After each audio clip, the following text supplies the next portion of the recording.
നമസ്കാരം.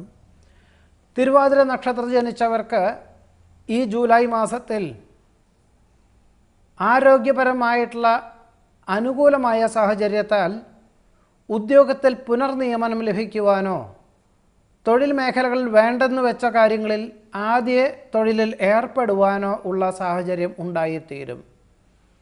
ഏറ്റെടുത്ത ദൗത്യം കൃത്യതയോടുകൂടി പൂർത്തീകരിക്കുവാൻ സാധിക്കും.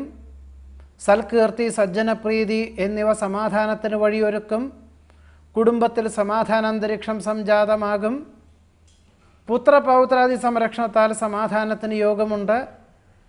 വിദേശത്ത് ഉദ്യോഗമുള്ളവർക്ക് അവധി ലഭിച്ച് ജന്മനാട്ടിൽ വന്നു പോകുവാനും വിശേഷപ്പെട്ട ദേവാലയ ദർശനം നടത്തുവാനും സാധ്യതയുണ്ട്.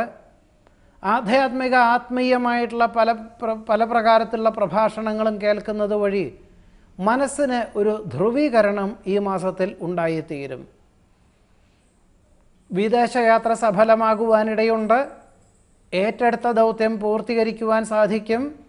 പ്രയത്നങ്ങൾക്കും പ്രവർത്തനങ്ങൾക്കും അനുകൂലമായ ഫലം ഉണ്ടാകും. ഉന്മേഷത്തോടുകൂടി ഏതൊരു കാര്യവും ലക്ഷ്യപ്രാപ്തിയിലെത്തിക്കുന്നത് വഴി സമാധാനം, സ്വസ്ഥത, ദാമ്പത്യ സൗഖ്യം എന്നിവയ്ക്ക് യോഗമുണ്ട്. കടം കൊടുത്ത സംഖ്യ തിരിച്ചു ലഭിക്കുന്നതാണ്. സ്വന്തം കാര്യങ്ങൾ വേണ്ട വിധത്തിൽ ചെയ്തു തീർക്കുന്നത് വഴി ഒരു പക്ഷേ മേലധികാരികളുടെ കാര്യങ്ങളും ബന്ധുക്കളുടെ കാര്യങ്ങളും വേണ്ട വിധത്തിൽ ചെയ്തു തീർക്കുവാനുള്ള സമയവും അവസരവും ഉണ്ടായിത്തീരുവാനിടയുണ്ട്. വിദ്യാർത്ഥികൾക്കും ഗവേഷകർക്കും ശാസ്ത്രജ്ഞർക്കും അനുകൂലമായ സാഹചര്യങ്ങൾ വന്നു ചേരും. വിശ്വസ്ത സേവനത്തിന് പ്രശസ്തി പത്രം ലഭിക്കുവാനും ഈ മാസത്തിൽ സാധ്യതയുണ്ട്. തിരുവാതിര നക്ഷത്രത്തിൽ ജനിച്ചവരുടെ ഈ ജൂലൈ മാസത്തിലെ ഫലങ്ങളാണ് പറഞ്ഞത്.